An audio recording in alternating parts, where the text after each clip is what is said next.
Salam sepak bola dan salam hormat saya kepada teman-teman netizen atau warganet yang merupakan viewers, subscribers, dan juga supporters dari channel YouTube Bola Bung Binder. Berkat dukungan dari kalian semua, maka channel YouTube Bola Bung Binder mengalami kemajuan yang pesat. Saya memang tidak menunjukkan jumlah subscriber karena saya tidak ingin pamer.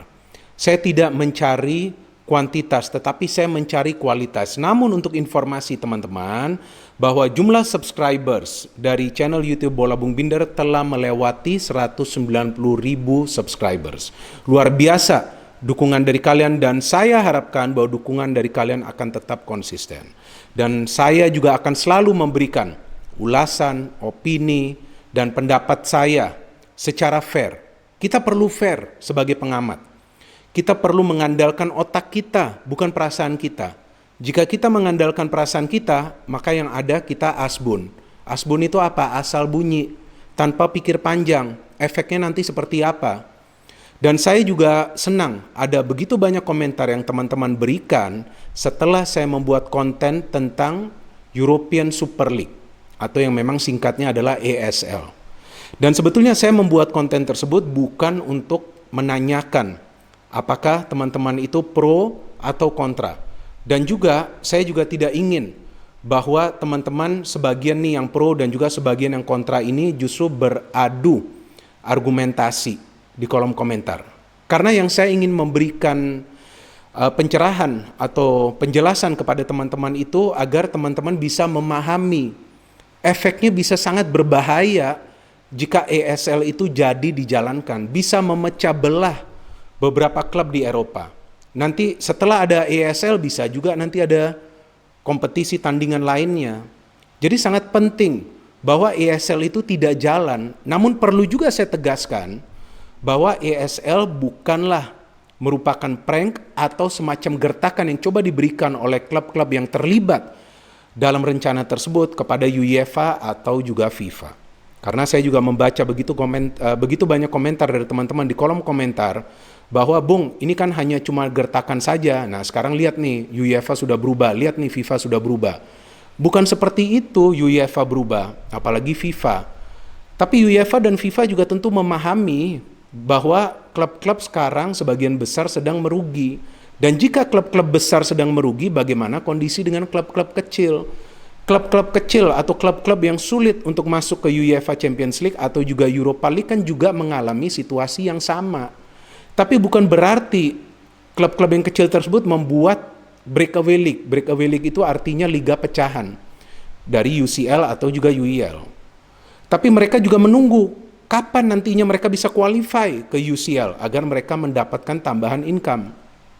Dan memang wacana dari ESL ini kan bukan juga dipikirkan kemarin sore atau istilahnya beberapa hari, bulan atau waktu yang lalu, tapi sudah lama. Dan tentunya UEFA juga tidak tinggal diam, tapi kan segala sesuatunya butuh waktu untuk adjustment. Dan sekarang memang sudah ada kepastian dari UEFA bahwa format dari UEFA Champions League akan berubah. Banyak tim yang akan berpartisipasi, means more games, means more income for the club. Tapi resikonya para pemain harus bermain lebih banyak lagi. Ya, dengan resiko tersebut kan tentu income-nya juga bagus. Jadi memang segala sesuatu perubahan yang perlu dilakukan itu ada resikonya. Ya sekarang ya udahlah, para owners ini sekarang akan mendapatkan income yang lebih besar lagi. Dan memang klub-klub besar pengeluarannya besar. Ya maka itu mereka mengharapkan penghasilan yang besar, tapi bukan caranya untuk membuat liga tandingan atau kompetisi tandingan. Caranya adalah untuk melakukan tuntutan secara formal, secara legal ke UEFA. Bukan langsung ya memecah belah persatuan di antara para klub di Eropa dan juga membuat kompetisi atau liga European Super League. Karena itu adalah cara yang ilegal. Sejauh ini kan mereka merupakan anggota dari UEFA. Klub-klub ini kan semua merupakan anggota dari UEFA. Di atas UEFA adalah FIFA. Maka itu begitu banyak pemain yang tidak pro. Bahkan saya kira semua pemain tidak akan pro dengan konsep ESL. Walaupun memang mereka memilih diam dulu. Karena mereka juga menunggu bagaimana respons dari fans. Respons dari supporter klub masing-masing. Dan mana ada supporter dari klub masing-masing tersebut setuju. Kan ada demo yang mereka lakukan. Memang demo-demo yang dilakukan oleh beberapa supporter dari beberapa klub yang memang mereka support bukan ribuan orang jumlahnya. Dan memang tidak mungkin juga ribuan orang, kan kita masih di tengah pandemi. So how can di tengah pandemi saat beberapa orang kehilangan pekerjaannya, setelah beberapa perusahaan tidak bisa melanjutkan bisnisnya, tapi owners dari klub-klub besar ini memikirkan penghasilan tambahan. Masih bagus, ya kan? Kalian masih bisa survive. Ya, kerugian itu adalah resiko dari sebuah bisnis. Tapi caranya untuk bisa mengurangi kerugian itu adalah untuk cut cost. Itu yang saya jelaskan di konten saya tentang ESL sebelumnya. Tapi disalahpahami oleh sebagian teman-teman. Bagaimana sih caranya cut cost? Kan ini kan bayarnya harus pakai uang ya. Betul lah, bayarnya pakai uang, bukan pakai daun. Saya juga punya logika pada saat saya berbicara soal cut cost. Kurangi gaji para pemain. Jika tidak mau, ya tidak mau harus melepas pemain tersebut. Dan perlu ada salary cap, perlu ada batasan dari gaji para pemain. Perlu ada batasan kepada agen-agen, jangan semena-mena menetapkan harga transfer. Semua itu perlu dilakukan secara teratur dengan aturan yang jelas dan perlu diikuti oleh semua klub, semua pemain, semua agent. Dan sebetulnya kan sudah ada financial fair play dari UEFA, tapi kan tetap saja klub-klub ini punya cara yang lain untuk bisa mencoba melakukan sesuatu hal yang berbeda lah, agar memang mereka tidak terkena sanksi financial fair play. Dan ada beberapa klub yang sudah terkena sanksi tersebut, tetap saja mereka bisa banding dan lolos dari sanksi tersebut. Jadi ya jangan hanya katakan UEFA tidak fair, owners dari klub ini juga tidak fair. Terus mereka semakin tidak fair pada saat mereka ingin membuat liga sendiri. Ya istilahnya nih liga orang kaya. Mana bisa begitu, sepak bola itu untuk semua. Sepak bola itu adalah fair competition, persaingan yang adil. Jadi sportivitas yang penting pertama. Ya ada lagi nih yang bodoh-bodoh ya kan komen. Sportivitas itu juga perlu juga diimbangi dengan penghasilan yang sepadan. Ya kalau begitu caranya ya enak aja dong ya, para pemain sepak bola ini ingin gaji yang tinggi terus. Ya kan nggak bisa seperti itu. Gaji yang tinggi itu dengan performance yang baik. Performance yang baik itu agar klubnya bisa lebih sering menang. Lebih sering menang tentu akan bisa tampil di UEFA Champions League. Bisa tampil di UEFA Champions League tentu penghasilannya lebih besar. Jika penghasilan itu tidak bisa menutupi cost, ya coba cut cost, itu maksud saya. Coba ya teman-teman sekarang perhatikan klub-klub yang terlibat. AC Milan, kapan terakhir AC Milan ikut UEFA Champions League? Inter Milan sudah mulai susah ikut UEFA Champions League. Juventus, oke ikut. Kapan mereka terakhir juara? Sudah lama. Real Madrid, ya masih bagus nih. Real Madrid sudah memberikan contoh sebetulnya. Mereka tidak membeli pemain baru. Mereka menjual sebagian pemain mereka. Meminjamkan sebagian pemain mereka. Sehingga mereka saya kira masih bisa survive. Dan prestasi mereka juga lumayan. Kenapa? Pelatihnya juga bagus. Pemain-pemainnya juga pintar-pintar. Mental mereka juga kuat. Sebetulnya Real Madrid tuh telah memberikan contoh bahwa mereka saja bisa survive. Mereka sekarang kan di semifinal UEFA Champions League. Terus klub mana lagi? Arsenal ya, jangan mimpi deh Arsenal. Saya fans Arsenal, ya kan? Jadi bukan berarti saya menyindir Arsenal karena juga saya tidak suka dengan Arsenal. Saya fans Arsenal sejak 1990. Jika ya memang saya melihat bahwa ini gerak-gerik dari klub yang saya cintai tidak benar ya, saya perlu mengatakan sesuai dengan fakta tersebut. Itu tidak benar apa yang coba dilakukan oleh Arsenal. Mereka main di Europa League aja sudah bagus menurut saya. Lawan Fulham saja mereka tunggu hingga injury time goal ajaib itu untuk bisa menyamakan kedudukan, padahal Fulham adalah klub papan bawah. And then Tottenham Hotspur sudah susah menurut saya akan masuk ke UEFA Champions League. Betul mereka punya pemain-pemain yang bagus, tapi sebagian besar adalah pemain yang telah mereka bina cukup lama. Jadi kan ada juga contoh yang baik dari Tottenham Hotspur. And then siapa lagi? Manchester United. Susah juga bersaing di UEFA Champions League. Ya kan ownernya berpikir udah kita buat aja breakaway league.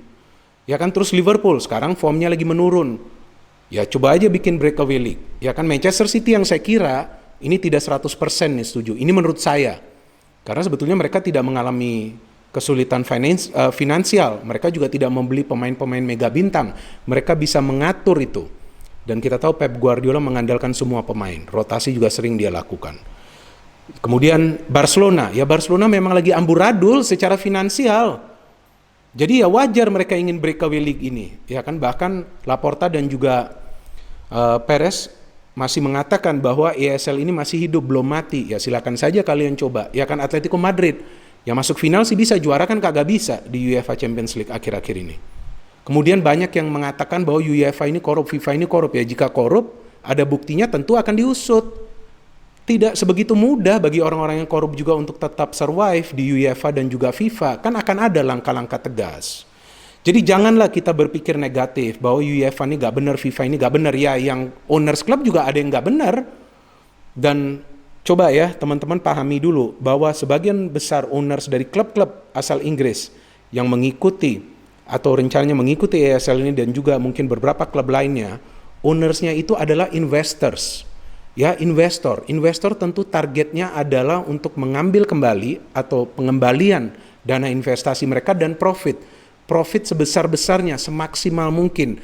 Betul, itu adalah perhitungan secara bisnis, wajar, tapi juga jangan memaksa. Ya jika memang sekarang lagi merugi ya nanti akan ada waktunya mereka juga bisa mendapatkan tambahan income. Tapi sekarang kan yang penting UEFA akan melakukan sebuah perubahan. Tapi yang saya khawatirkan jika nanti ada sanksi dari UEFA ke klub-klub yang terlibat. Dan UEFA bisa saja melakukan itu. Terus mau kemana klub-klub ini? Akan hancur, akan bubar klub-klub ini. Ini klub yang saya support sudah lama bersama juga dengan Arsenal. Maka itu saya kecewa banget. Kok bisa mereka ini ikut terlibat? Dan lihat suara dari supporter. Suara dari supporters yang menggagalkan rencana gila ini. Ya saya harapkan juga kita tidak ikut gila lah ya. Bersama dengan owners-owners ini. Saya bukan emosi, tapi saya tegas. Dan saya sedih dengan kejadian ini. Bahwa hal seperti ini yang bisa memecah belah antara para klub di Eropa, memecah belah para pemain, dan juga menghancurkan sepak bola, karena nantinya sepak bola itu akan dimainkan untuk mencari keuntungan secara finansial, bukan untuk berjuang dan meraih kemenangan, dan kemudian seperti sistem piramida, perlahan-lahan naik ke atas jika di bawah. Jadi sistem piramida itu bukan berarti yang di atas memberikan uang kepada yang di bawah. Ya kalau gitu caranya ngapain ada klub-klub papan tengah atau papan bawah, bubarkan saja mereka. Ya udah sampai sini saja deh saya memberikan penjelasan saya. Jadi ini adalah penjelasan. Bukan saya meminta persetujuan atau juga meminta teman-teman pro atau kontra. Saya hanya memberikan penjelasan. Dan saya selalu memberikan penjelasan mengandalkan akal sehat saya, bukan dengan perasaan.